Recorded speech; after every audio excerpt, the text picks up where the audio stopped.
नमस्कार, आप देख रहे हैं 9 भारत समाचार। नमस्कार, आप देख रहे हैं नवभारत समाचार। मैं हूं नेहा राठी। आइए देखते हैं आज की बड़ी खबर। असम जातीयवादी युवा छात्र परिषद की केंद्रीय समिति के आह्वान पर सोमवार सुबह को जोरहाट जिला समिति के तत्वाधान में विभिन्न मांगों को लेकर जोरहाट स्थित जगन्नाथ बरुआ विश्वविद्यालय के मुख्य प्रवेश द्वार के सामने 3 घंटे का धरना प्रदर्शन आयोजित किया। धरने के दौरान संगठन के नेता और कार्यकर्ताओं ने राज्य में हर वर्ष आने वाली बाढ़ और ब्रह्मपुत्र सहित अन्य नदियों से होने वाले भीषण कटाव को असम की सबसे बड़ी समस्याओं में बताते हुए केंद्र और राज्य सरकार से तत्काल प्रभावी कदम उठाने की मांग की। प्रदर्शनकारियों की प्रमुख मांगों में असम की बाढ़ एवं नदी कटाव की समस्या को राष्ट्रीय समस्या घोषित करना, वैज्ञानिक आधार पर बाढ़ और कटाव की स्थायी रोकथाम की योजना लागू करना, हालिया बाढ़ एवं कटाव से प्रभावित सभी परिवारों को उचित मुआवजा प्रदान करना तथा बाढ़ और कटाव से प्रभावित किसानों के सभी कृषि ऋण माफ करना शामिल था।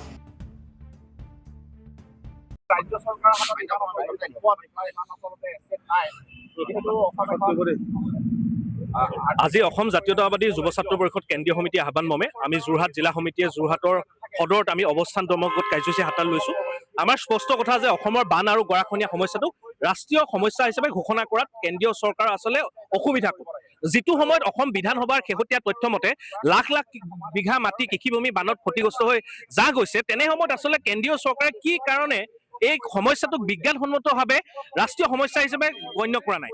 যিটো সময়ত প্ৰধানমন্ত্ৰীগৰাকীয়ে অসমক অষ্টলক্ষী বুলি কয়, যেতিয়া বিহাৰত বানপানী আহে হাজাৰ হাজাৰ কোটি টকা পেকেজ দিয়ে, যেতিয়া গুজৰাটত বানপানী হয় হাজাৰ হাজাৰ কোটি টকা পেকেজ দিয়ে, যেতিয়া মহাৰাষ্ট্ৰত বানপানী হয় হাজাৰ হাজাৰ কোটি টকা পেকেজ দিয়ে, কিন্তু অসমৰ বান সমস্যাটোৰ প্ৰতি কেন্দ্ৰীয় চৰকাৰৰ যি উপলঙা দৃষ্টিভংগী, এই কথাটো আমি কেতিয়াও মানি নলওঁ। শেহতীয়াকৈ অসম বিধানসভাৰ নিৰ্বাচনত আচলতে বিজেপি নেতৃত্বাধীন চৰকাৰক আচলতে ৰাইজে মন খুলি ভোট দিছে।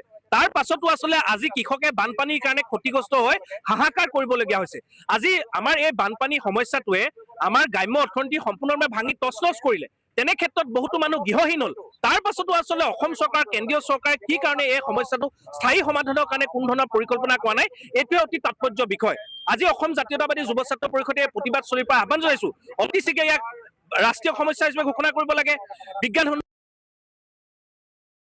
ধাৰ বা ঋণ লৈ পেলাই তেওঁলোকে কৃষি কাৰ্য নিয়োজিত হৈছিল, তেওঁলোকৰ কৃষিভূমি বানে উটুৱাই লৈ গ'ল। তেওঁলোকক আৰ্থিক সাহায্য প্ৰদান কৰি আৰু বিজ্ঞানসন্মতভাৱে এই সমস্যাটো যাতে স্থায়ী সমাধান হয়, তাৰ কাৰণে কেন্দ্ৰীয় চৰকাৰক আহ্বান জনাইছোঁ।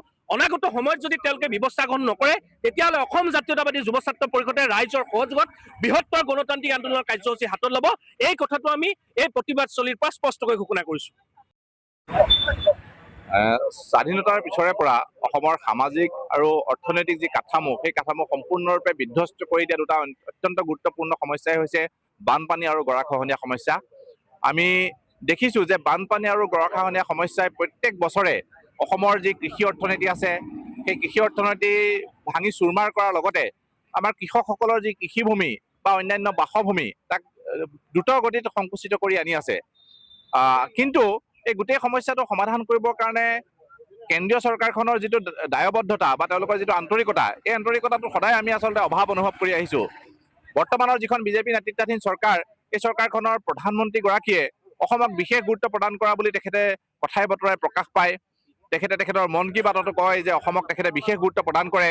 ডিঙিত তেখেতে অসমীয়া গামোচাখন লৈ থাকে। অসমৰ বিভিন্ন অনুষ্ঠান প্ৰতিষ্ঠান উৎসৱৰ সময়ত তেখেত আহি অসমবাসীৰ মাজত থিয় হয়। কিন্তু সেই একেগৰাকী প্ৰধানমন্ত্ৰীয়ে দুৰ্যোগৰ সময়ত কিয় দুখোজ পিছুৱাই যায়, সেই কথাটোৱে আমাক আচলতে সদায় ব্যথিত কৰে। যে বানপানী আৰু গৰাখহনীয়া এনে দুটা সমস্যা, যি দুটা সমস্যা কেৱল ৰাজ্যিক চৰকাৰখনে মোকাবিলা কৰিব নোৱাৰে।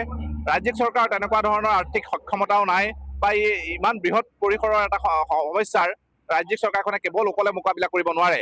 ইয়াৰ কাৰণে নিশ্চিতভাৱে কেন্দ্ৰীয় চৰকাৰৰ সহযোগিতাৰ প্ৰয়োজন আছে। কিন্তু আমি দেখোঁ যে যেতিয়া ইয়াতে বানপানী হয়, গৰাখহনীয়া হয়, তেতিয়াহ'লে কিন্তু কেন্দ্ৰীয় চৰকাৰ বা প্ৰধানমন্ত্ৰী বা গৃহমন্ত্ৰীগৰাকীয়ে তেখেতসকলে কেৱল এটা ফোন কৰি বা এটা টুইট কৰি দায়িত্ব সামৰে। আমি কাহানিও দেখা নাই যে অসমৰ বানপানী গৰাখহনীয়াৰ সমস্যাত প্ৰধানমন্ত্ৰী আহিছে বা গৃহমন্ত্ৰী আহিছে, আহি তেখেতসকলে নিজে ইয়াত বুজ লৈছে। কিন্তু সেই একেটা কামেই তেওঁলোকে কিন্তু বিহাৰ, উত্তৰ প্ৰদেশ, ৰাজস্থান বা আন কোনো ৰাজ্যত যদি হয়, তেনেধৰণৰ কোনো প্ৰাকৃতিক দুৰ্যোগ হ'লে তাত কিন্তু তেখেতসকল নিজে যাবলৈ তেখেতসকলৰ সময় ওলায়। গতিকে এই কথাটোৱে আচলতে পূৰ্বৰ অন্যান্য দলৰ চৰকাৰ আৰু বৰ্তমানৰ বিজেপি নেতৃত্বাধীন চৰকাৰখনৰ অসমৰ মূল সমস্যাক লৈ যে কোনো ধৰণৰ বিশেষ পাৰ্থক্য নাই, সেই কথাটো প্ৰতীয়মান কৰিছে। আমি অসম জাতীয়তাবাদী যুৱ ছাত্ৰ পৰিষদে জন্মলগ্নৰ পৰা দাবী উত্থাপন কৰি আহিছিলোঁ যে অসমৰ বানপানী আৰু গৰাখহনীয়া সমস্যাক ৰাষ্ট্ৰীয় সমস্যা হিচাপে ঘোষণা কৰিলেহে ইয়াৰ বাস্তৱসন্মত আচলতে সমাধান সূত্ৰ ওলাব।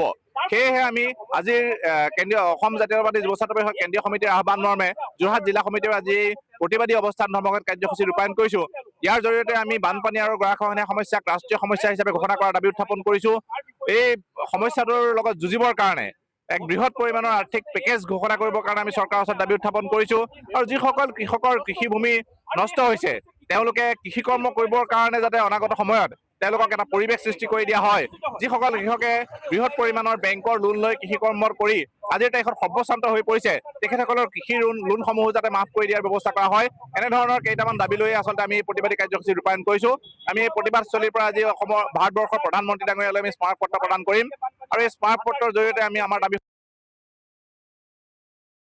অসমৰ প্ৰতি দায়বদ্ধতা প্ৰদৰ্শন কৰি যে অসমৰ বানপানী আৰু গৰাখহনীয়া সমস্যাক ৰাষ্ট্ৰীয় সমস্যা হিচাপে ঘোষণা কৰি ইয়াৰ স্থায়ী সমাধানৰ ব্যৱস্থা কৰিব।